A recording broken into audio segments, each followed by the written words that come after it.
നമസ്കാരം. വൈറ്റിലയിൽ റെയിൽവേ ട്രാക്കിൽ യുവതി കൊല്ലപ്പെട്ട നിലയിൽ കണ്ടെത്തിയ കേസിൽ പ്രതിയെ സംഭവസ്ഥലത്തെത്തിച്ച് തെളിവെടുത്തു. പനച്ചിക്കാട് മൂലേടം പൂവൻതുരുത്ത് മൂലക്കളത്തിൽ വീട്ടിൽ സുധാ ബേബിയുടെ കൊലപാതകം ആസൂത്രിതമല്ലെന്ന് പോലീസ് പറഞ്ഞു. കുടുംബജീവിതം തകർക്കുമെന്ന് സുധ പറഞ്ഞതിനെ തുടർന്നാണ് കൊലപാതകം നടത്തിയതെന്ന് വൈറ്റില പൊന്നുരുന്നി കണ്ടത്തിൽ KV ഷാജി പോലീസിനോട് വെളിപ്പെടുത്തി. അതിക്രൂരമായ മർദ്ദനത്തിനൊടുവിലാണ് യുവതി കൊല്ലപ്പെട്ടതെന്ന് പോലീസ് വ്യക്തമാക്കുന്നു. സുധയും സുഹൃത്ത് ഷാജിയും തമ്മിലുണ്ടായ വാക്കുതർക്കത്തിനിടയിലാണ് കൊലപാതകം നടന്നത്. തന്റെ കുടുംബം തകർക്കുമെന്ന് സുധ ഭീഷണിപ്പെടുത്തിയതായും പ്രതി മൊഴി നൽകി. ഷാജിയും സുധയും ഏറെ നാൾ സൗഹൃദത്തിലായിരുന്നുവെന്ന് പോലീസ് പറഞ്ഞു. സംഭവസ്ഥലത്ത് വെച്ച് ഇരുവരും തമ്മിലുണ്ടായ വാക്കുതർക്കത്തിനിടയിലുണ്ടായ അടിപിടിയിൽ ഷാജി സുധയെ ശ്വാസം മുട്ടിച്ച് കൊന്ന ശേഷം ട്രാക്കിൽ തള്ളുകയായിരുന്നു. ഷാജി യുവതിയുടെ മുഖത്തും കണ്ണിലും പലതവണ മുഷ്ടി ചുരുട്ടി ഇടിച്ചു. ഇതിനിടെ കരിങ്കല്ലിലേക്ക് തെറിച്ചു വീണാണ് യുവതിയുടെ തലയ്ക്ക് പരിക്കേറ്റത്. ബന്ധം പുറത്തു പറഞ്ഞ് തന്റെ കുടുംബം തകർക്കുമെന്ന സുധയുടെ ഭീഷണിയടക്കം പ്രകോപന കാരണമായെന്നാണ് പ്രതിയുടെ മൊഴി. സംഭവസ്ഥലത്തേക്ക് ഇരുവരും കാറിലാണ് എത്തിയത്.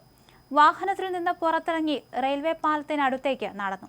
തുടർന്ന് ഇരുവരും വാക്കുതർക്കത്തിൽ ഏർപ്പെട്ടു. ഇതിനിടെ ഷാജിയുടെ ഫോൺ സുധ എടുത്തെറിഞ്ഞു. ഇതിൽ പ്രകോപിതനായ ഷാജി സുധയുടെ മുഖത്തും കണ്ണിലും മുഷ്ടി ചുരുട്ടി ആഞ്ഞടിക്കുകയായിരുന്നു. ഇടിയുടെ ആഘാതത്തിൽ സുധ തെറിച്ചു വീണത് തൊട്ടടുത്തുള്ള കരിങ്കല്ലിലേക്കായിരുന്നു. കരിങ്കല്ലിൽ തലയിടിച്ച് ചോര വാർന്നു തുടങ്ങിയതോടെ സുധ കരയാൻ തുടങ്ങി. ഈ സമയത്ത് മറ്റുള്ളവർ കേൾക്കാതിരിക്കാൻ ഷാജി സുധയുടെ മുഖത്ത് അമർത്തിപ്പിടിക്കുകയായിരുന്നു. ഇതിനുശേഷം ആത്മഹത്യയെന്ന് വരുത്തി തീർക്കാനാണ് സുധയുടെ ശരീരം റെയിൽവേ പാളത്തിൽ കൊണ്ടുപോയിട്ടത്. എന്നാൽ ട്രെയിൻ പോകുന്ന പാളമായിരുന്നില്ല ഇത്. ഇതിനിടെ സുധയുടെ സഹോദരി ഷാജിയെ വിളിക്കുന്നുണ്ടായിരുന്നു. സുധ ആത്മഹത്യ ചെയ്യാൻ പോകുന്നുവെന്ന് പറഞ്ഞു പോയി എന്ന് ഷാജി സഹോദരിയോട് പറഞ്ഞു.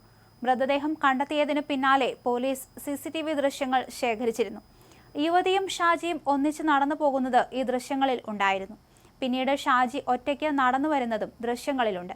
ഇയാളുടെ ശരീരത്തിലുള്ള രക്തക്കറയും ദൃശ്യങ്ങളിൽ വ്യക്തമായിരുന്നു. ചൊവ്വാഴ്ച വെളുപ്പിന് 3 മണിയോടെയാണ് യുവതിയുടെ മൃതദേഹം കണ്ടത്. ഇതുവഴി കടന്നുപോയ അമൃത എക്സ്പ്രസിലെ ലോക്കോ പൈലറ്റാണ് വൈറ്റില റെയിൽവേ പാലത്തിന് സമീപം ട്രെയിൻ ഓടാത്ത പാളത്തിൽ മൃതദേഹം കണ്ടത്. ഉടൻ റെയിൽവേ അധികൃതരെ വിവരമറിയിച്ചു. തുടർന്ന് സ്ഥലത്തെത്തിയ മരട് പോലീസ് നടത്തിയ പരിശോധനയിലാണ് മരണം സ്ഥിരീകരിച്ചത്. മരണം സംഭവിച്ചത് ട്രെയിൻ തട്ടിയല്ലെന്ന് വ്യക്തമായത്.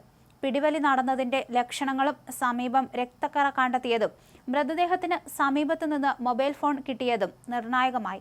ഇവ കേന്ദ്രീകരിച്ച് നടത്തിയ അന്വേഷണത്തിലാണ് മണിക്കൂറുകൾക്കുള്ളിൽ യുവതിയെ തിരിച്ചറിഞ്ഞ് പ്രതിയിലേക്ക് പോലീസ് എത്തിയത്. കോട്ടയം മൂലേടം ദീവാൻ കവല മൂലക്കളത്തിൽ ബേബിയുടെയും അശ്വതിയുടെയും മകളാണ് സുധ.